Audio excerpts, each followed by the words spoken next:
આજના વિડીયોમાં એવા ઉપયોગી આઈડિયા શેર કર્યા છે કે તમારા ઘણા બધા કામ સરળ થશે અને તમારું ઘર પણ વ્યવસ્થિત રહેશે. વિડીયો ખૂબ જ ઇન્ફોર્મેટિવ છે, એન્ડ સુધી જોજો. તો ચાલો વિડીયોને સ્ટાર્ટ કરીએ. તો જુઓ, સૌથી પહેલાં તો છે ને આપણે આ રીતે કાપડનું કોઈ પણ નાનું પીસ હોય ને, આ રીતે ચોરસ એક નાનકડો પીસ આપણે લઈ લઈશું અને કાતરથી તેની એક આ રીતે નાની એક પટ્ટી કટ કરી લઈશું. જો આ રીતે એક સ્ટ્રીપ જેવું નાનકડું આપણે કટ કરી લેવાનું છે.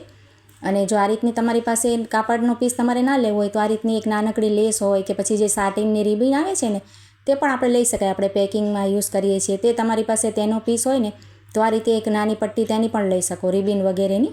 અને ત્યાર પછી છે ને આપણે આ રીતના જે હેરપિન આવે છે ને બ્લેક કલરની, તે તો આપણી પાસે ઘણી બધી હોય છે, તો તે આપણે એક લઈ લેવાની. જુઓ, અને આપણે જે પટ્ટી કટ કરી છે ને આ રીતે, તેમાં વચ્ચોવચ્ચ આપણે આ રીતે પિનને અંદર નાખી દેવાની પટ્ટીને. જુઓ, કાપડની પટ્ટીને આ રીતે અંદર નાખી અને એક આપણે સરસ ગાંઠ લગાવી દેવાની. કઠણ આપણે ગાંઠ વાળી લેવાની છે. જુઓ આ રીતે.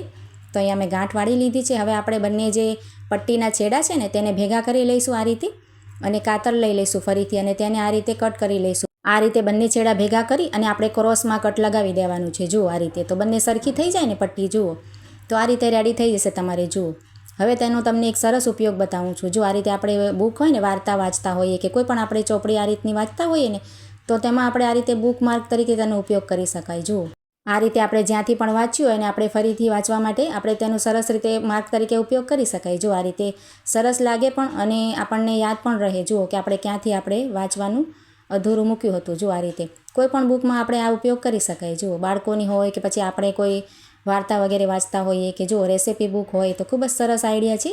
ત્યાર પછી જો આ રીતના આપણે ક્યારેક કપડાં સુકાવવા માટેની ક્લિપ ઓછી પડે કે પછી આપણી પાસે ન હોય તો આ રીતના છે ને આપણે હેરપિન જે હોય છે ને તેનો પણ ઉપયોગ કરી શકાય. જુઓ, કપડાં સુકાવવાની ક્લિપ તરીકે તેનો સરસ ઉપયોગ થઈ શકે. જુઓ, ખૂબ જ સરસ આઈડિયા છે.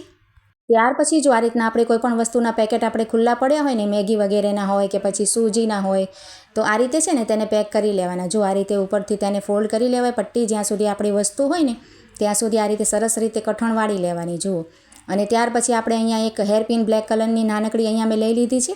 તો આ રીતે આપણે એક પણ લગાવી શકાય. આ રીતે વચ્ચે લઈ લેવાની એટલે એકથી પણ આપણે પેક સરસ થઈ જાય. અને જો બે લગાવવી હોય તો નાનકડી પીનો અહીંયા મેં બંને બાજુથી લગાવી દીધી છે. તો આપણું જો વસ્તુ છે ને ઢોળાય પણ નહીં અને ક્યાંય પણ આપણે રાખી શકાય. જુઓ, તમે ટ્રાય કરીને જરૂરથી જોજો અને સારો લાગે તો લાઇક જરૂરથી કરજો.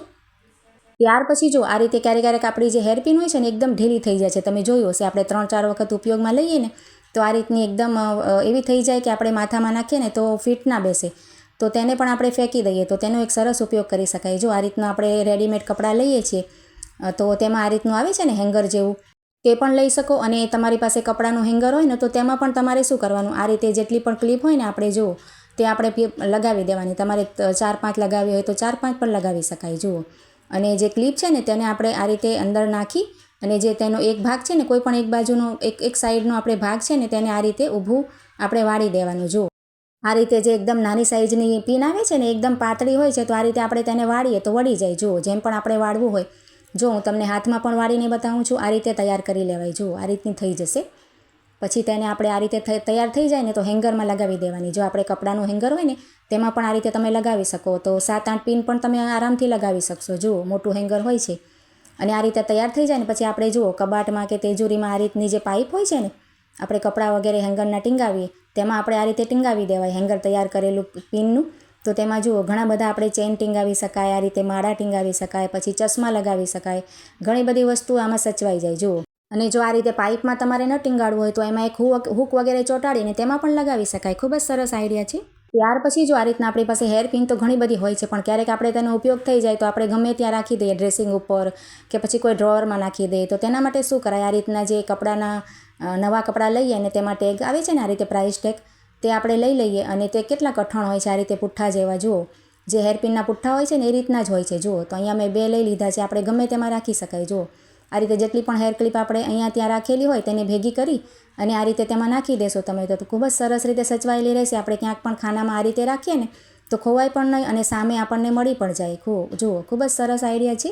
ત્યાર પછી જો આ રીતના આપણી પાસે રબર પણ ક્યારેક શું થાય કે ઘણા બધા હોય પણ આપણને મળે નહીં, ક્યાંય પણ આપણે રાખી દેતા હોઈએ ને તો તેને સાચવવા માટે પણ આ રીતે આપણે કોઈ પણ હેરપિન લઈ શકાય. જુઓ, અને તેમાં છે ને ઘણા બધા રબર તમારે આવી જશે. જુઓ, આપણે ક્યાંક તૈયાર થતા હોઈએ તેમાં રાખી શકાય કે પછી આપણે પર્સમાં ક્યાંક મુસાફરીમાં લઈ જવું હોય તો આમાં સરસ રીતે સાચવીને લઈ જઈ શકાય. અને એ જ રીતે જુઓ, આ રીતે આપણે સેફ્ટી પિન પણ આપણી પાસે ઘણી બધી હોય અને ના મળતી હોય ને આપણે સાચવીને સરસ રીતે રાખવી હોય ને તો તેને પણ આ રીતે કોઈ પણ હેરપિન બ્લેક કલરની લઈ લેવાય અને તેમાં બધી જ આપણે સેફ્ટી પિન નાની મોટી આમાં રાખી શકાય. નાનો છે પણ ખૂબ જ સરસ આઈડિયા છે.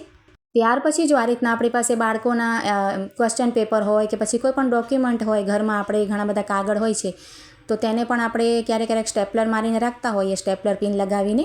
તો તેના માટે પણ આ રીતે કોઈ પણ આપણે હેરપિન નાનકડી લઈ શકાય અને તેને સાચવવા માટે આ રીતે તેના છેડા ઉપર આપણે સરસ હેરપિન આ રીતે ફિટ કરી દઈએ ને તો બધા પેપર આપણે સરસ રીતે સચવાયેલા રહેશે. જુઓ, ભૂલે પણ નહીં અને ખોવાવાની પણ બીક ના રહેશે. તો ખૂબ જ સરસ આઈડિયા છે. આજના આઈડિયા કેવા લાગ્યા તે કમેન્ટ કરીને જરૂર જણાવજો. સારા લાગ્યા હોય તો લાઇક કરજો.